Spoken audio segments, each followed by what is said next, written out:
नमस्कार और स्वागत है।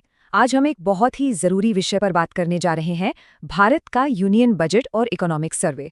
बिल्कुल अंजलि, कम्पिटिटिव एग्जाम्स की तैयारी करने वालों के लिए तो ये टॉपिक्स गोल्ड माइन है और साथ ही देश की अर्थव्यवस्था को समझने के लिए भी ये बेहद जरूरी है। तो चलिए इस विषय को एकदम आसान बनाते हैं। अच्छा रोहन, एक सवाल है। हम सब अपने घर का, अपनी सैलरी का हिसाब किताब तो रखते ही हैं, है ना? कहाँ से पैसा आया, कहाँ खर्च हुआ। पर क्या कभी सोचा है कि इतने बड़े देश का, भारत का हिसाब किताब कैसे मैनेज होता होगा? ये बिल्कुल हमारे अपने बजट जैसा ही है, बस इसका स्केल बहुत बहुत बड़ा है। एकदम सही पॉइंट। और इसी बड़े स्केल के हिसाब किताब को समझने के लिए आज हम कुछ जरूरी टॉपिक्स को कवर करेंगे। हम शुरुआत करेंगे बजट के बेसिक से, फिर देखेंगे इसके दो मेन पिलर्स क्या हैं। उसके बाद हम समझेंगे कि सरकारी घाटे या डेफिसिट्स क्या होते हैं, और आखिर में इकोनॉमिक सर्वे को डीकोड करेंगे। और हाँ, सब कुछ समझने के बाद एंड में एक क्विक क्विज भी होगा।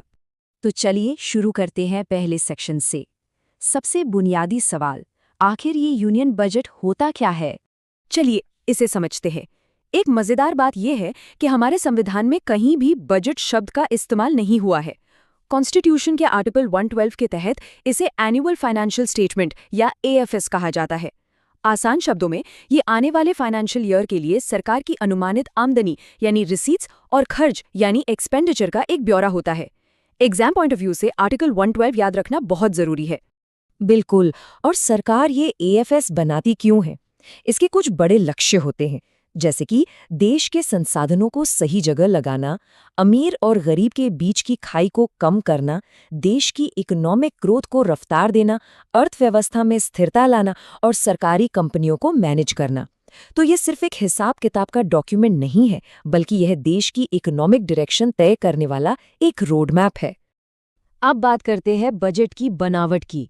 पूरे बजट को दो मुख्य हिस्सों में बांटा जाता है। इन्हें बजट के दो स्तंभ या पिलर्स भी कह सकते हैं, रेवेन्यू बजट और कैपिटल बजट। इनको समझना बहुत जरूरी है। ये टेबल इन दोनों के बीच का फर्क बहुत अच्छे से समझाता है। देखिए, रेवेन्यू बजट सरकार के रोजमर्रा के यानी रिकरिंग खर्चों और आमदनी से जुड़ा है, जैसे घर का किराया, बिजली का बिल, राशन का खर्च, ये सब रिकरिंग है। सरकार के लिए ये है टैक्सेस से होने वाली कमाई, सरकारी कर्मचारियों की सैलरी, पेंशन और ब्याज का भुगतान। इनसे सरकार की संपत्ति यानी एसेट या देनदारी यानी लायबिलिटी पर कोई फर्क नहीं पड़ता। दूसरी तरफ है कैपिटल बजट। ये लॉन्ग टर्म नेचर का होता है, जैसे घर खरीदना या पुराना सोना बेचकर पैसे जुटाना। सरकार के लिए इसमें वो आमदनी आती है जो संपत्ति बेचने से होती है, जैसे किसी सरकारी कंपनी के हिस्से को बेचना, जिसे डिसइन्वेस्टमेंट कहते हैं, या फिर कर्ज लेने से होती है।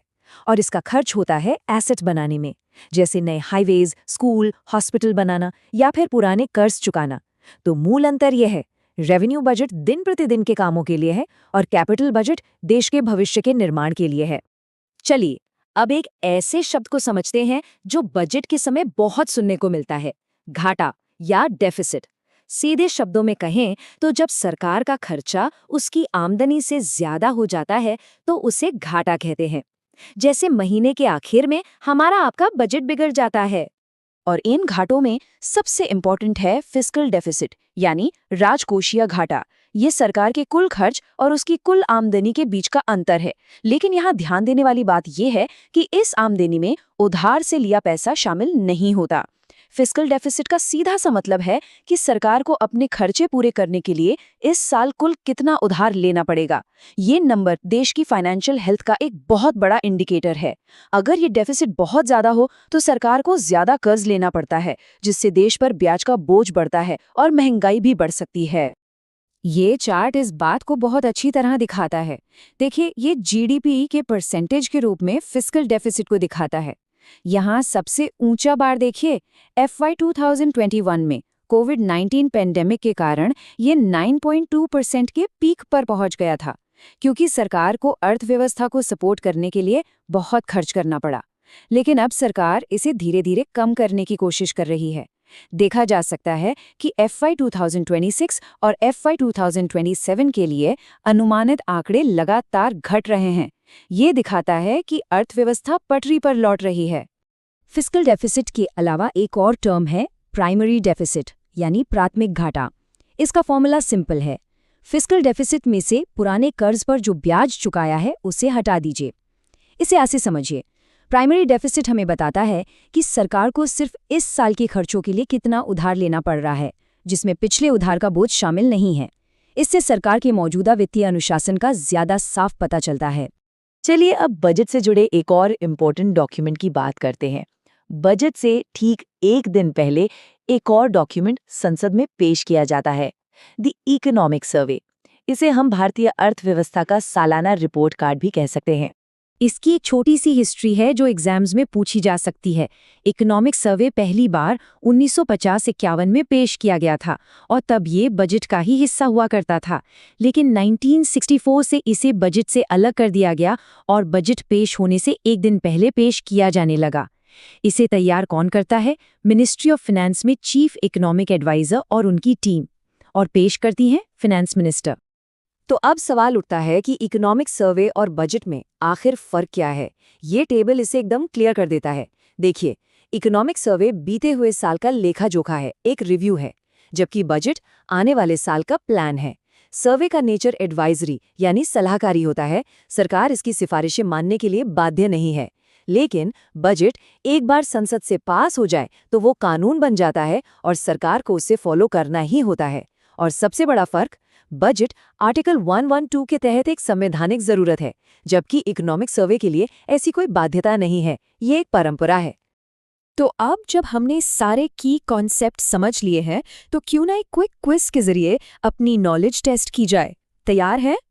पहला सवाल, यूनियन बजट को संवैधानिक रूप से एनुअल फाइनेंशियल स्टेटमेंट किस अनुच्छेद के तहत कहा जाता है? ऑप्शंस हैं A article 110, B article 112, C article 266 या डी आर्टिकल 280। जरा सोचिए, और सही जवाब है बी आर्टिकल 112। हमने इस पर बात की थी। अगला सवाल, इनमें से कौन सा कैपिटल एक्सपेंडिचर का उदाहरण है? ए सरकारी कर्मचारियों को वेतन का भुगतान, बी राष्ट्रीय ऋण पर ब्याज का भुगतान, सी एक नए राजमार्ग का निर्माण, डी उर्वरकों पर सब्सिडी। और इसका सही जवाब है सी एक नए राजमार्ग का निर्माण, क्योंकि इससे देश के लिए एक लॉन्ग टर्म एसेट बन रहा है। बाकी तीनों रेवेन्यू एक्सपेंडिचर के उदाहरण हैं। तीसरा सवाल, फिस्कल डेफिसिट यानी राजकोषीय घाटा मुख्य रूप से क्या दर्शाता है? ए सरकार की कुल आय, बी सरकार का साल का मुनाफा, सी सरकार की कुल उधार की जरूरतें, डी कुल जमा किया गया टैक्स। और सही जवाब है सी सरकार की कुल उधार की जरूरतें। ये दिखाता है कि सरकार को अपने खर्चों को पूरा करने के लिए कितना पैसा उधार लेना पड़ेगा। चौथा सवाल, इकोनॉमिक सर्वे तैयार करने के लिए कौन जिम्मेदार है? ए प्रधानमंत्री कार्यालय, बी नीति आयोग, सी भारतीय रिजर्व बैंक, डी मुख्य आर्थिक सलाहकार CEA वित्त मंत्रालय। ये आसान होना चाहिए। सही जवाब है D the chief economic adviser CEA, जो वित्त मंत्रालय के तहत काम करते हैं। और आखिरी सवाल, क्या इकोनॉमिक सर्वे में दी गई पॉलिसी रिकमेंडेशन सरकार पर बाध्यकारी होती हैं? ए हाँ हमेशा, बी हाँ अगर राष्ट्रपति मंजूरी दें, सी नहीं ये सलाहकारी होती हैं, डी सिर्फ वित्तीय सिफारिशें बाध्यकारी होती हैं। नहीं, इसका सही जवाब है सी नहीं ये सलाहकारी होती हैं, ये सिर्फ सलाह होती हैं, मानना या न मानना सरकार पर निर्भर करता है। तो कॉन्ग्रेचुलेशंस, अगर ये क्विज अच्छे से हल हो गया है तो इसका मतलब है कि बजट की बनावट, घाटे का मतलब और इकोनॉमिक सर्वे की भूमिका अब अच्छी तरह से समझ आ चुकी है। उम्मीद है ये कॉम्प्लेक्स टॉपिक्स अब सबके लिए आसान हो गए हैं। बिल्कुल, देश के अंदर का हिसाब किताब तो अब क्लियर है, लेकिन दूसरे देशों के साथ भारत के व्यापार का क्या? इंपोर्ट्स, एक्सपोर्ट्स, ट्रेड डेफिसिट, ये सब क्या होता है? इसी को समझने के लिए हमारे साथ जुड़िएगा अगली बार जब हम इंडियाज़ फॉरेन ट्रेड को एक्सप्लोर करेंगे। तब तक के लिए नमस्कार।